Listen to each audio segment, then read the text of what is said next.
Assalamualaikum warahmatullahi wabarakatuh. Perkenalkan, nama saya Muhammad Adi Mas'ud. Saya dari Fakultas Hukum Universitas Merdeka Pasuruan. Nomor NPM saya 20742011474. Saya di sini akan menjelaskan tentang likuidasi bank. Sebelumnya terima kasih kepada Bapak Ahmad Sukron SHMH selaku dosen pengampu mata kuliah Hukum Perbankan. Langsung saja ke materi. Pengertian likuidasi bank. Likuidasi bank menurut pasal 1 angka 13 Peraturan Lembaga Penjamin Simpanan nomor 1/4/PLPS/2011 adalah tindakan penyelesaian seluruh aset dan kewajiban bank sebagai akibat pencabutan izin usaha dan pembubaran badan hukum bank. Likuidasi bank kemampuan bank untuk memenuhi kebutuhan hutang-hutangnya dan membayar kembali semua depositnya, serta dapat memenuhi permintaan kredit yang diajukan para debitur tanpa terjadi penangguhan. Dari pasal 3 UU Perbankan menjelaskan fungsi utama perbankan Indonesia adalah sebagai penghimpun dan penyalur dana masyarakat, dan ketentuan ini terjamin fungsi perbankan dan sebagai lembaga intermediasi, yaitu perantara antara pihak-pihak yang memiliki kelebihan dana dengan pihak-pihak yang kekurangan dana. Dasar hukum likuidasi bank yang pertama ada dalam UU nomor 10 tahun 1998 tentang perubahan UU nomor 7 tahun 1992. Yang kedua, PP nomor 25 tahun 1999 tanggal 3 Mei 1999 tentang pencabutan izin usaha, pembubaran dan likuidasi bank. Yang ketiga, Surat Keputusan Direksi Bank Indonesia nomor 32/53/KEP/DIR tanggal 14 Mei 1999.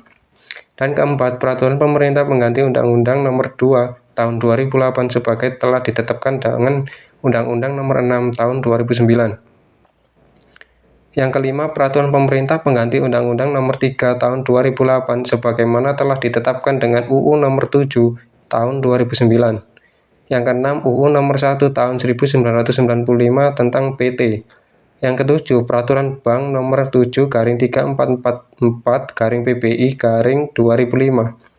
Yang kedelapan, Surat Edaran Bank Indonesia nomor 7/50/DPBPR tanggal 1 November 2005.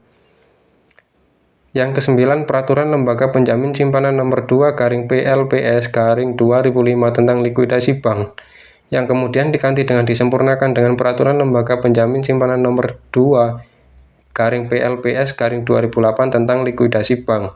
Dan yang ke-10 ada UU nomor 8 tahun 1995 tentang pasar modal. Di sini juga ada faktor penyebab likuidasi bank. Yang pertama, utang perusahaan yang berada pada posisi extreme leverage. Extreme leverage artinya utang perusahaan sudah berada dalam kategori yang membahayakan perusahaan itu sendiri. Yang kedua, jumlah utang dan berbagai tagihan yang datang di saat jatuh tempo sudah sebegitu besar. Baik utang di perbankan, leasing, mitra bisnis, utang dagang, termasuk utang dalam bentuk bunga, obligasi yang sudah jatuh tempo yang secepatnya dibayar, dan berbagai bentuk tagihan lainnya.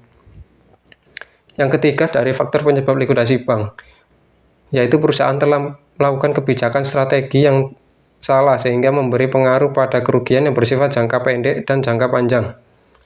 Yang keempat, kepemilikan aset perusahaan tidak lagi mencukupi untuk menstabilkan perusahaan, yaitu sudah terlalu banyak aset yang dijual sehingga jika aset yang tersisa tersebut masih ingin dijual, maka itu juga tidak mencukupi untuk menstabilkan perusahaan. Yang kelima, perusahaan sering melakukan kebijakan gali lubang dan tutup lubang pada kewajiban atau menyelesaikan persoalan likuidasi dipakai dari dana untuk membayar utang. Berdasarkan pasal 2 ayat 2 Peraturan Bank Indonesia nomor 15/PBI/2013 tentang penetapan status dan tindakan lanjut pengawasan bank umum konvensional, terdapat 3 kategori bank bermasalah, yaitu bank yang masuk dalam kategori bank dalam pengawasan normal, bank dalam pengawasan intensif, dan bank dalam pengawasan khusus.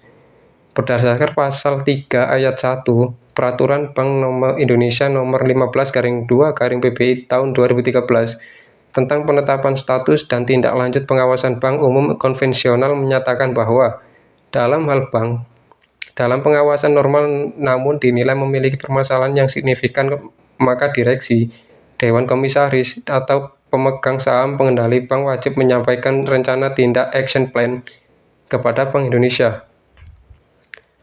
Di sini juga ada alasan pencabutan izin bank oleh pemimpin Bank Indonesia. Sebagai kriterianya dijelaskan dalam penjelasan atas pasal 37 ayat 2 Undang-Undang Nomor 7 Tahun 1992 sebagaimana telah diubah dengan Undang-Undang Nomor 10 Tahun 1998 tentang perbankan sebagai berikut. Yang pertama, kriteria yang membahayakan sistem perbankan adalah apabila tingkat kesulitan yang dialami dalam melakukan kegiatan usaha, suatu bank tidak mampu memenuhi kewajiban-kewajibannya kepada bank lain, sehingga pada gilirannya akan menimbulkan dampak berantai kepada bank-bank lainnya. Penjelasan atas pasal 37 ayat 2 Undang-Undang Nomor 10 Tahun 1998 tentang perubahan atas Undang-Undang Nomor 7 Tahun 1992 tentang perbankan. Yang kedua, suatu bank mengalami kesulitan yang membahayakan kelangsungan usahanya adalah apabila berdasarkan penilaian dari Bank Indonesia, kondisi usaha bank semakin memburuk, antara lain ditandai dengan menurunnya permodalan, kualitas aset, likuiditas, dan rentabilitas, serta pengelolaan bank yang tidak dilakukan berdasarkan prinsip kehati-hatian atau prudential banking dan atas asas perbankan yang sehat. Penjelasan atas pasal 37 ayat 1 Undang-Undang Nomor 10 Tahun 1998 tentang perubahan atas Undang-Undang Nomor 7 Tahun 1992 tentang perbankan. Selain itu, salah satu cara untuk mengukur kesehatan suatu lembaga perbankan adalah dengan mempergunakan metode CAMEL.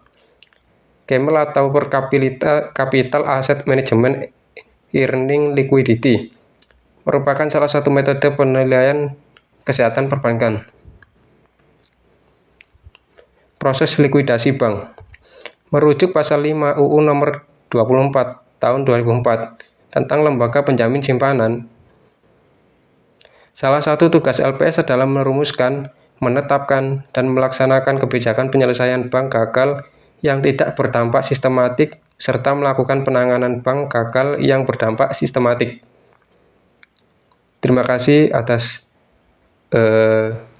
perhatiannya. Itu saja penjelasan dari saya mengenai likuidasi bank.